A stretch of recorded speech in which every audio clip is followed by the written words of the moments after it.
এবার আমরা আলোচনা করব একটা মোস্ট ইম্পর্টেন্ট হচ্ছে ইউনিভার্সিটি এডুকেশন কমিশন। অর্থাৎ ইউনিভার্সিটি এডুকেশন কমিশনকে কিন্তু রাধাকৃষ্ণন কমিশনও বলা হয় এবং এটি প্রতিষ্ঠিত হয়েছিল 1948 থেকে 49 নভেম্বর মাসে। এই কমিশনের সদস্য হলো doctor Lakshmanaswami Mudaliar, doctor Zakir Hussain, doctor Tarachand এবং ডক্টর মেঘনাথ সাহা এবং ডক্টর এন.কে. সিদ্ধান্ত।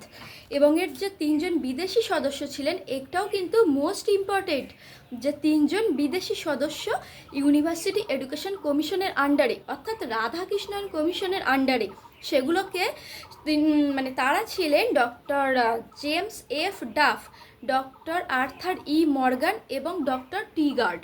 এই 3জন কিন্তু বিদেশি সদস্য, খুবই ইম্পর্টেন্ট কিন্তু কোশ্চেনে কিন্তু পড়ে এগুলো, ওকে।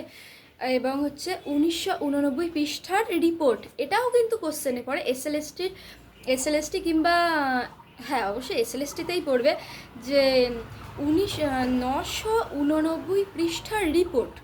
এবং এর উক্তি, একটা বিখ্যাত উক্তি হচ্ছে Radhakrishnan commission, according to Radhakrishnan commission, education is both the training of mind, okay, training of soul আত্মা, এবং it should give both knowledge and wisdom, এবং এটা কিন্তু দেয় আমাদের একটা জ্ঞান এবং বোধের একটা শিক্ষা।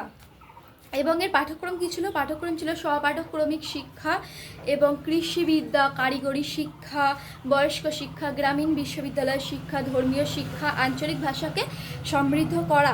এবং উচ্চশিক্ষায় কিন্তু এই রাধাকৃষ্ণন কমিশন বলেছেন যে ইংরাজি ভাষার পরিবর্তে ভারতীয় ভাষা অর্থাৎ মাতৃভাষা কিংবা আঞ্চলিক ভাষা গ্রহণ করতে হবে।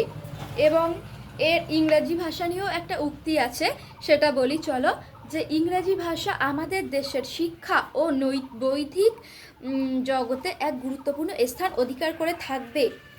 অর্থাৎ এর লক্ষ্য হচ্ছে বিশ্ববিদ্যালয় ও কলেজের শিক্ষার পুনর্গঠন হচ্ছে ইউনিভার্সিটি এডুকেশন কমিশন অর্থাৎ রাধাকৃষ্ণন কমিশনের প্রধান লক্ষ্য, এক কথায় যে বিশ্ববিদ্যালয় ও কলেজীয় শিক্ষার পুনর্গঠন। এবং এই রাধাকৃষ্ণন কমিশন অর্থাৎ ইউনিভার্সিটি কমিশন কিন্তু রেকমেন্ডেড করেছিল ইউজিসিকে প্রতিষ্ঠিত করেছিল কিন্তু এই রাধাকৃষ্ণন কমিশন 1953-তে। আর এই রাধাকৃষ্ণন কমিশনের একটা বিখ্যাত উক্তি নারী নিয়ে, শিক্ষিত নারী নিয়ে, সেটা বলি, এটা জানা দরকার। শিক্ষিত নারী ছাড়া শিক্ষিত মানুষ হতে পারে না। তাহলে কি বললাম? শিক্ষিত নারী ছাড়া শিক্ষিত মানুষ হতে পারে না। এটা কিন্তু মাথায় রেখো, ওকে সবাই। তো আমার এই ইনফরমেশনটা যদি তোমাদের ভালো লেগে থাকে অবশ্যই সাবস্ক্রাইব করতে ভুলবে না, এবং যারা ফেসবুক থেকে দেখছো তারা কিন্তু ফলো করতে একদমই ভুলবে না। আর অবশ্যই আমি যে এডুকেশন সংক্রান্ত ভিডিও দেব, যাদের এডুকেশন আছে তাদের এমএইন এডুকেশন, এবং যারা কলেজে পড়ো তাদের জন্যও, এবং যারা বিএড করছো তাদের জন্য, আর অবশ্যই এসএলএসটির জন্য কিন্তু ভেরি ইম্পর্টেন্ট।